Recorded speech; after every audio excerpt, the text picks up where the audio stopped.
السلام عليكم رمضان كريم مدن مدحوين وك سلامايا waxay ii tahay fursad ay tahay ii dhiirigelin aniga waxaan joogaa qaybta emergency-ga bukaanada habeen iyo maalin ay imaadaan 24 hours dhaqaatiirta way shaqeeyaan ka horna waxa kamid ahaa teamka Istal Martini ka shaqeynaya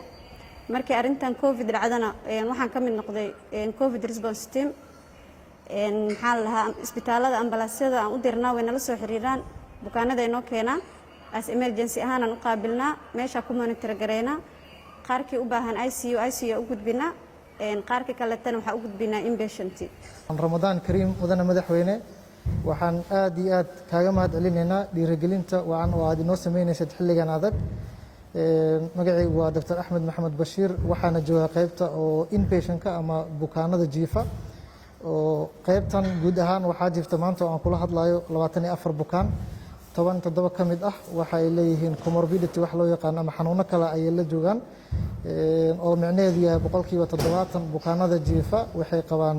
cudurro kale ha ahaadaan cudurrada samabada hore ugu dhaca sida neefta kale ama cudurrada dhiig karka ama sokorta waxaana ilaahay mahadiisa in maanta isbitaalka Martini oo ay dawladdu gacanta ku hayso oo intaas oo bukaan ah siinayo dawooyin free ah iyo care free ah iyo oxygen ay u baahan yihiin ICU-da haddaan wax yar ka taabto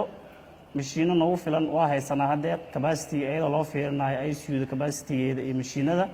waxaa noo jooga nin biomedical engineering ah oo maalmahan dhan ka shaqeynaya arrintaas waxaa kaloo joogo dhaqaatiirtii anesthesia-da ee isbitaalka Digfaar ka shaqeynaysay dhammaantood markaa waxaa waaye haday habeen waxay u heelan yihiin inay markaa ICU-da bukaanada baahidoodana inay haqabtiraan sida saxda ah ee markaa ICU-da u shaqeysan in mar walba la ilaaliyo waxaa kaloo jira nurses meesha ka shaqeeya oo bukaanada maadaama ay yihiin bukaano aanan socon karin oo har iyo habeen baahiyaha gaarka ah ee qofka uu leeyahay mar walba u taagan inay xaliyaan ICU-da hadda waxaan dhihi karnaa si fiican ayay u shaqeynaysaa bismillaahi raxmaani raxiim mar kale waa in salaami kulligiin dhakhaatiirta halkan qadka ku jira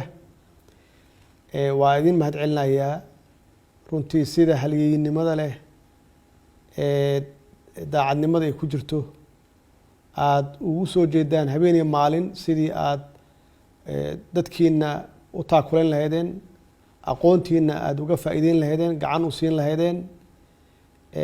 cudurkan dilaaga ah oo safmareenka ah in aan la dagaalno oo aan hakinno dhibkiisa aan hakinno weliba dee dhibka aan ku jirno dhinac walbaba iyo xaaladda uu nala soo beegtay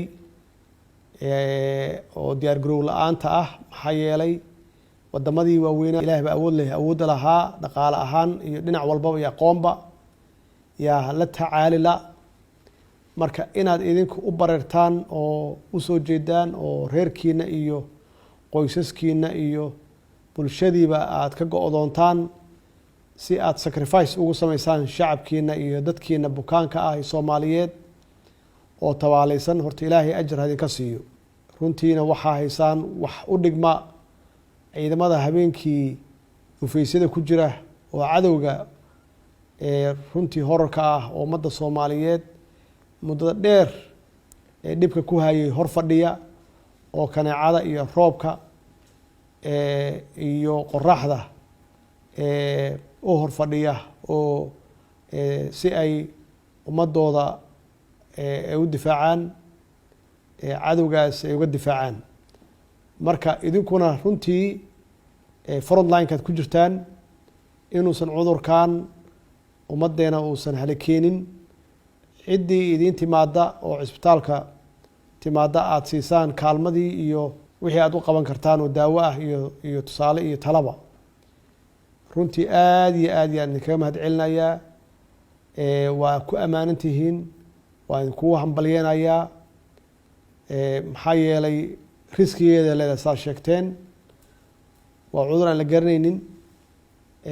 inaad u babac dhigtaan oo aada idinku noqotaan aada noqotaan front line-kii aad ku jirtaan runtii aada iyo aad baad waxaad u qaadateen riski iyo sacrifice marka annagoo dhan waxaa noo tihiin haliyeeyo inta qof aad badbaadiseen iyo inta qof oo idin imaanaysa oo badbaadada idinka rabta ilaahay wax badbaadiya oo gacantiina soo gelaysa si ay u helaan kaalmo ay u helaan ama caafimaad ay u helaan runtii kalsoonidaasi waa kalsooni aad iyo aad u ballaaran u weyn anigana waxaan iri dee dadka intaasi ku jira oo sida cabdirasaaq sheegay banaanka aan usoo bixin oo karantiilka ayaga naftooda ku jira iyagoona xanuunsanayn oo reerahooda aan arkaynin inaan la qaybsado oo aan u hambalyeeyo yaan runtii waxaan ku qaatay maanta inaan idinla wadaago aan idinla qaybsado runtii waa ku mahadsantihiin wax gaara ummaddiina u qabateen abaalna waa idinkaga haynaa kulli ummadda soomaaliyed abaalna waa idinkaga haysaa annagana abaal waa idinkaga haynaa waxa qormaya waa taariikh xanuunkan iyo dhibkaanna waa la dhaafi waa laga gudbi waqti ahaataba waa laga gudbaya marka inta qof oo kasoo qayb qaadata oo naftooda u hurta oo waqtigooda u hura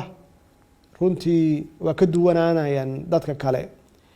maxaa yeelay waxaad ku jirtaan badbaadada dadkiina aad ku jirtaan shaqadaa haysaanna waa shaqo cibaado ah ummaddiinana shacabkiinana waa u haysaan iyo dalkiina waa mahadsantihiin maalin wanaagsan wasalaamu calaykum waraxmat ullaahi wabarakaatu